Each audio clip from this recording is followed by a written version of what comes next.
For the second election in a row, Bernie Sanders is the top vote getter following the results in the New Hampshire primary.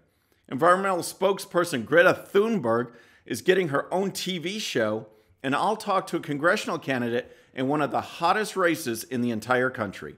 All that and more. I'm Bobby Eberle. This is a 13-minute news hour. God bless the United States of America.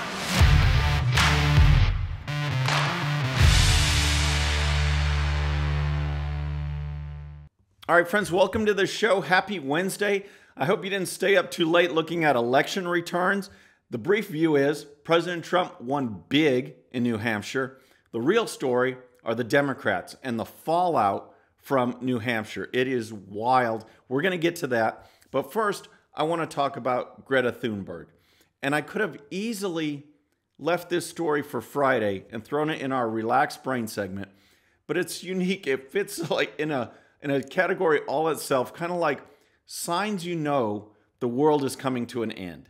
That's what this is all about. Because Greta Thunberg, the 16-year-old who has lived such a life, studied so much, has become such an expert that she can lecture everybody else on climate change and science and all of this stuff. She's getting her own TV show. That's what's happening. Here's a report from the Washington Times. BBC Studios has revealed it is producing a new science series centered on teenage Swedish environmental activist Greta Thunberg. Climate change is probably the most important issue of our lives, so it feels timely to make an authoritative series that explores the facts, and science behind this complex subject, said executive producer Rob Little. To be able to do this with Greta is an extraordinary privilege, getting an inside view on what it's like to being a global icon and one of the most famous faces on the planet. We'll see if they actually get to facts. So yes, she's a global expert, and now she's getting ready for TV. Here's more from the Washington Times. The series will follow Greta's international crusade, which takes her to the front line of climate change in some of the most extraordinary places on Earth, as she explores what actions can be taken to limit climate change and the damage it causes, the British studio said in an advanced production notes. As she travels, Greta meets not only leading scientists, but political leaders and business heavyweights, exploring the scientific evidence with them and challenging them to change. The films will also chart her own journey into adulthood as she continues to be confronted by the real-world consequences of inaction, and will share some of the quiet moments as she writes. She writes impactful speeches that are now broadcast and analyzed around the world as she lives the teenage life like no other, the studio noted. So I'll keep you posted on this story, but like I said, this is just reality TV. This is the world we live in, where someone they become like just a talking robot programmed to say something, and the world goes crazy. This 16-year-old, pushed by her parents to say this stuff, being exploited by the left, being used by the left as some kind of global expert, is absolutely outrageous. And yet it shows that the left has no bounds, no limits to pushing these bogus agenda items and this bogus narrative. It is absolutely frustrating, and I feel sorry for her. I mean, it's just ridiculous. So now we're going to talk about New Hampshire and the elections last night. As I said, President Trump won big. He got something like 86% of the vote. Bernie Sanders won. As you recall, let's go back to last week, the fiasco in Iowa, where they couldn't count votes. The apps were messing up. No one knew what was going on. Bernie Sanders got the most votes. He came out. Pete Buttigieg had 2 more delegates than Bernie did, but Bernie got the most votes. Bernie got the most votes last night, too, getting 25.8% of the vote, beating Pete Buttigieg by 1.3%. The big surprise was third place with Amy Klobuchar. She finished with over twice as many votes than Elizabeth Warren, who was in 4th, and Joe Biden came in 5th. It was just stunning to see what happened and how it played out, and how Joe Biden went from a national frontrunner, the darling, the choice of the Democrat establishment, how he went from 4th place in Iowa to 5th place in New Hampshire. He is sinking like a rock. Next for him is South Carolina, where currently he has a big lead. The Real Clear average of polls has him at 31% to Bernie Sanders 17%. But let's watch as these days go on, as we go up to South Carolina and Nevada, the next elections, how that shrinks. How it not only shrinks, but if it falls off the face of the earth, because he is sinking like a rock. There's so much analysis in this, and I'm actually going to get to it a little later today, and I invite you folks to tune in. I'm going to be on One America News, and you can check it out on your local cable networks. And if you don't have the station, then I will post a link to it as soon as it comes online. I'll post a link in this description. I'll be on Graham Ledger's show, The Daily Ledger, and we're going to be talking about the New Hampshire primaries. So I invite you guys to check that out. So next, I want to talk some politics, local politics that has national implications. And what I'm talking about is the effort in Texas by the Democrats to turn the state blue. In 2018, Beto Robert Francis O'Rourke was the talk of the town. He was the talk of the town. He pushed Senator Ted Cruz to the limit. And so Democrats are pumped up thinking that they can turn the state blue. Well, they've got their eye on a congressional race. It's right here outside of Houston, Congressional District 22 in Texas. Pete Olson was a congressman, a Republican. He won by 4.9% last time. He's retiring, and it's opened the floodgates for a host of candidates to come in, a couple big names that don't even live in the district, but are either pouring big money or big names into the race.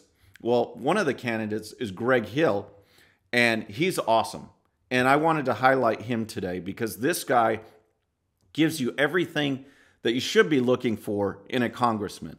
He is a former Border Patrol agent, so who better to talk to about border security and the problems we have with porous borders and human trafficking and gangs and drugs than someone like that. He's been a prosecutor, a 3-term city council member, so he's actually has legislative experience cutting taxes, balancing budgets, and he's been a judge.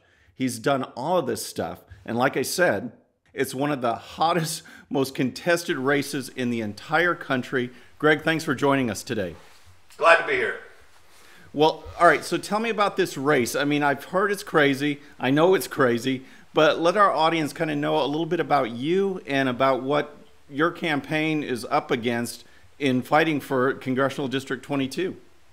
Yes, it's the biggest congressional district in the United States by population, with about 1.1 million, 1.2 million. Largest congressional candidate field in the nation as well. There's 20 of us, 5 Democrats and 15 Republicans. And so the left is attacking hard, and obviously with Bernie Sanders leading in the polls, socialism is on the front. And so we're just fighting to try to make this thing happen. All right, so with a field that big, I mean, what kind of sets you apart? I mean, there's probably some that are rising to the top, and what sets you apart from some of these others that are running, and who's running? Yeah, it's a great question. So just experience. I think, as I said, this is a job application, and so you want to take a look at the resume and the experience of each candidate, and I've got more experience than the rest of them. And so there's myself, there's several, like I said, there's 14 other candidates. I don't want to name them all because I don't want to give credence to my opponents, but right. I'm a former U.S. Border Patrol agent, former high school Spanish teacher, a 3-term Pearland City Council and Mayor Pro Tem. Pearland is the largest city in the district, so I'm the only candidate in this race that can speak directly to the issues that we have as it relates to immigration along the border and immigration reform. I'm also the only candidate that's cut taxes and balanced the budget and prioritized spending. I'm also a former judge, both appointed associate municipal court judge and elected judge for all of Missouri County, County Court of Law Number 1 and probate court. During that time, I prosecuted for several cities as well throughout the district and held my own law practice for 12 years. So no question, just the most experienced candidate, and I just want to humbly serve the folks that I grew up here. And so the folks that I know and love and hold dear to my heart. Well, that's great, and there's a lot of talk with this district. One of the reasons that it's being targeted so heavily from the Democrats, I mean, they have a whole statewide strategy to turn Texas blue, but looking congressionally, they're looking at this race because the current congressman, the one who's retiring, Pete Olson, he won it last time by 4.9%. So what gives you the edge if you make it through this primary, to take on the Democrat in the general and bring a district together that is so close. Right. So I just said it this morning whenever I met with some folks. When I ran for judge, I had a Harris County Sheriff's deputy that told me, Greg, you made me vote Republican for the first time in my life. And so I've always consistently been able to reach across the aisle. You know, obviously, as you know, a local city council race here in Texas is nonpartisan. And so I had Democrats vote for me, I had Republicans vote for me, I had independents vote for me. And then when I ran for judge, I had Republicans vote for me, I had Democrats vote for me. Matter of fact, I got more statewide Republican votes than any other, more Republican votes than any statewide candidate, to include Governor Abbott, Senator Cruz, and Pete Olson, who's currently in this seat, as you mentioned. So I've got more charisma, and I've already proven that I've got the ability to capture votes from the other side, and that's what we need. We need someone that can win it in November, because quite frankly, it wasn't going to happen with the current congressman, and so we need someone that can win it for us in November. All right, and so how does this tie in, this campaign, with, you know, the President Trump just gave his State of the Union address. He's talking about the issues that, you know, are affecting Americans, the results that we've seen. You're going to go up against a Democrat in this diverse district. What are the issues that people are telling you are important to them, and how do you get the message out on how the economy and other things are doing while addressing those issues? So border security, which plays right into my platform as a former Border Patrol agent, but border security is number one. That's been the top issue.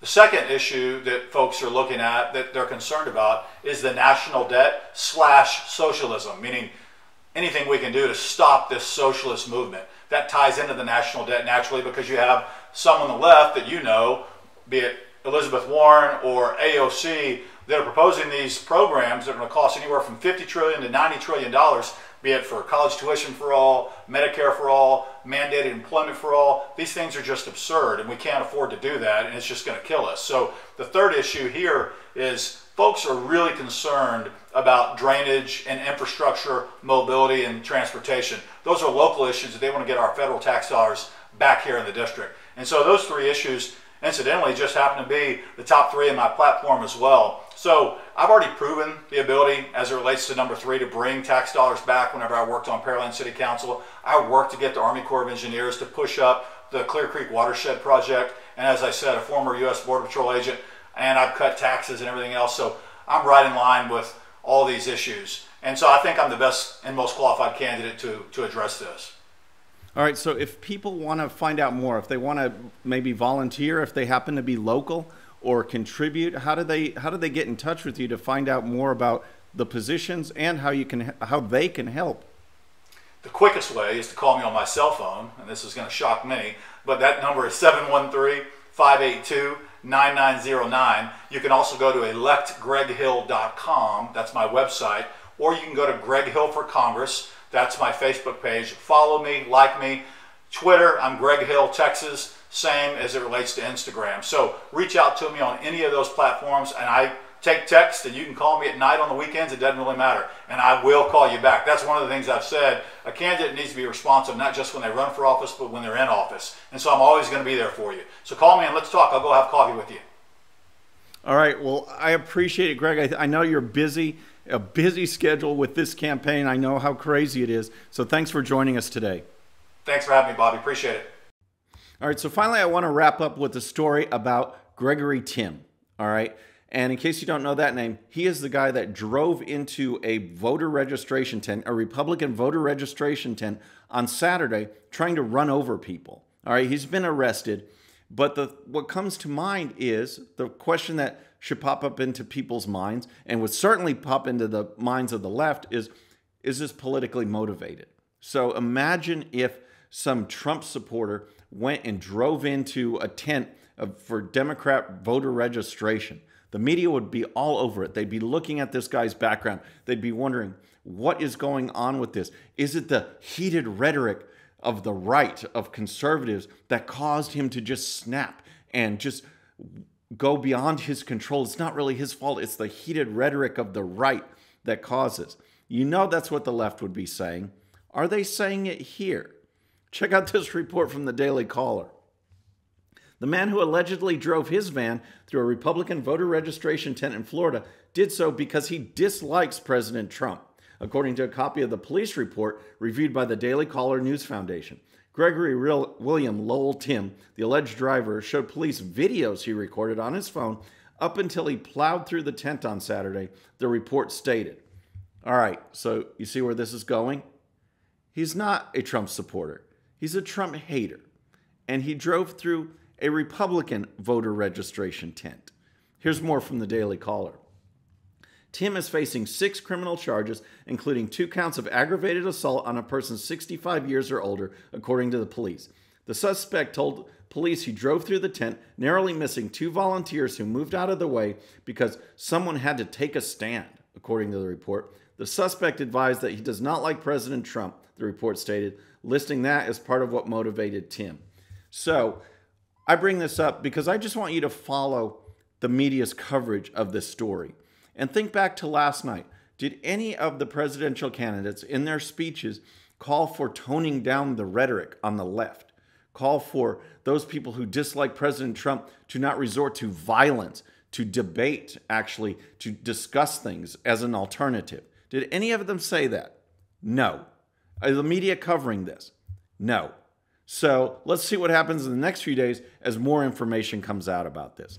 Folks, that's our show for today. I hope you enjoyed it. Please subscribe, and when you do, please hit that bell so you'll be notified, and we'll see you next time. I'm Bobby Eberly. This is a 13-minute news hour.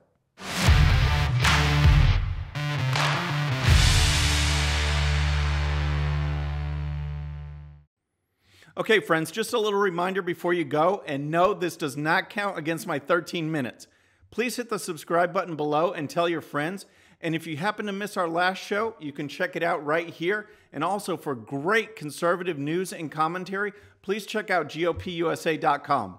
All right, folks, we'll see you on the next show. Have a great day.